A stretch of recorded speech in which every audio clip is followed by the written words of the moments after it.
Wow, what a day for headlines. So Mark Carney's thinking about entering the politically elected arena now, which is no surprise to anybody. I said this a long time ago that Justin Trudeau would step aside and Mark Carney would step in. This is extremely dangerous and extremely disappointing to see. But one of the things I wanted to talk about was Mark Carney's attack on the Conservative Party and how the fact that the Conservatives are leading in the polls and yet they understand nothing of the economy.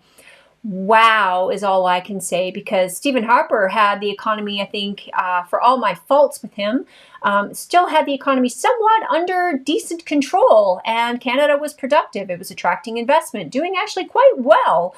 And then Justin Trudeau came in. So where have you been, Mark Carney, since Justin Trudeau came in 2015? Because I'll tell you, it's his policies that now are leading to your biggest complaints about lack of productivity and business investment. Well, people do not want to invest in countries that are dictatorial, communist in nature, bloated with regulation, high taxes. So it is typically the Conservatives that rein these types of things in and under control. So I just want to talk a little bit about Mark Carney here, because he's one of the things that has drawn me more into politics right now. So we have an opposition who is leading in the polls who doesn't understand the economy.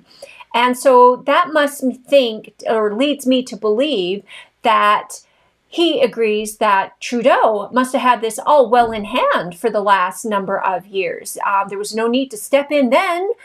Trudeau had it well in hand. So if you think that Trudeau's policies were bad, could you imagine just what they're going to be under somebody like Mark Carney? And his comment is they just do not understand where the world is going. So let's talk about where Mr. Carney believes the economy is going, according to him.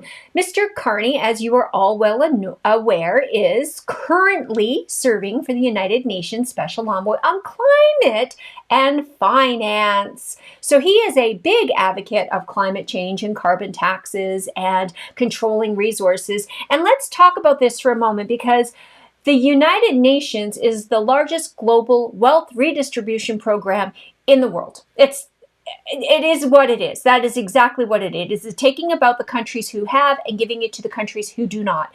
193 countries just most recently signed in September on a new pact. It is all about supporting Agenda 2030. We're going to talk more about that in the weeks to come.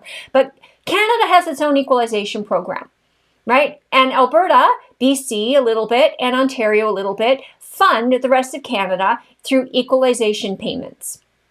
And the United Nations, through the use of climate change, basically have been stealing from the wealth of nations, stealing from your children, my children, and their generations of children, the future of not only this country, but in my opinion, the free world, to give to other countries. And I can prove that because they say it themselves.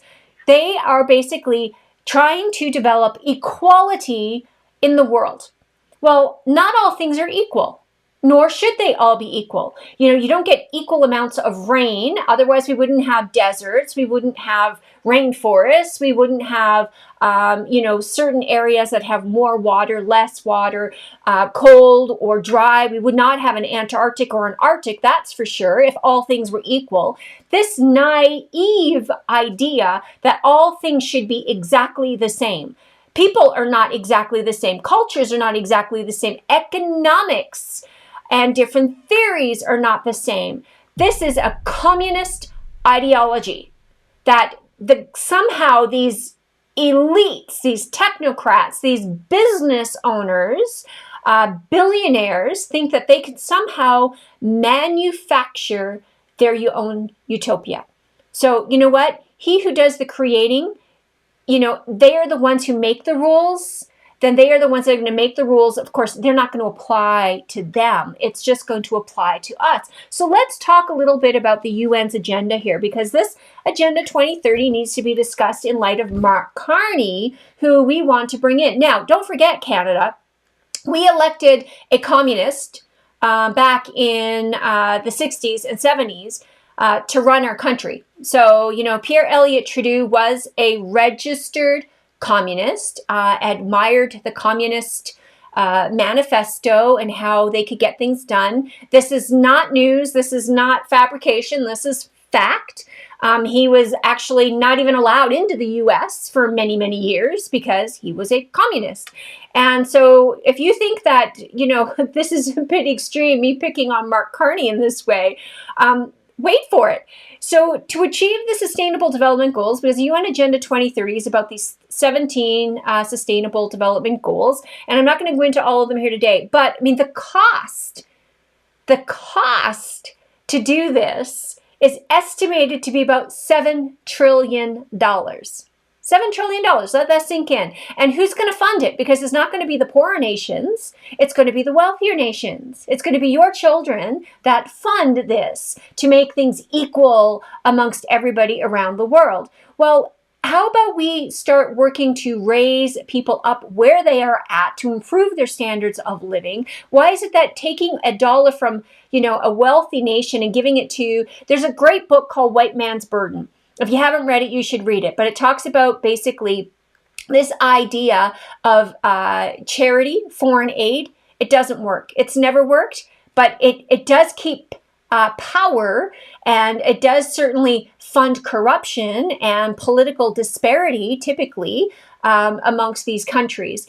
And so, the Global Investors for Sustainable Development Alliance, another UN-supported coalition of 30 business leaders. So they're the ones that are thinking up all the beautiful, decisive leadership in mobilizing resources for sustainable development and identifying incentives for long-term sustainable investments. Net official development assistance total $149 billion. So kind of forget a little bit that. What you want to remember is 30 business leaders directing the world's economy. To whose benefit? Theirs. I'm sure Mr. Al Gore is just gorging on the opportunity here to continue with his idea of sustainable wind and solar farms, which provide pretty much no benefit to the world's economy and no benefit to those who are energy impoverished around the world. If we want to improve the standard of living for people, the first thing we can do is make energy cheap and affordable and accessible for everyone. There is so few people, true scientists in the world, would actually deny that, and yet here we are. So, inclusive, sustainable, these are the words that they use. They want to eradicate poverty. Now, who in their right mind would not want to eradicate poverty? Of course, they dress all this up with pretty words so they can come back and go, who wouldn't want to eradicate poverty? Why are you so against this? Why? Because it's a redistribution program. You know what? The Americans, Canadians, our economy, our value system is very different from the majority of the rest of the world. This is what people need to realize. We have had institutions, and education institutions in particular, educating our children all this nonsense about we should be ashamed of ourselves. We should be ashamed of our history, ashamed of our culture, ashamed of our Christianity, ashamed. And yet here we have built the greatest nations on the planet, the freest, the most prosperous. And instead of looking at that as a model and going, oh my goodness, everybody in the world should be modeling this. No, we have to tear this down. We have to destroy it. We have to make the children feel guilty about this. And this is just absolutely destructive. This is envious behavior, right? And it's just pure wrong. It's evil, just absolute evil. But this is Mark Carney. Mark Carney has bought into all of this hook, line, and sinker. This is what he's advocating for, these UN sustainable goals.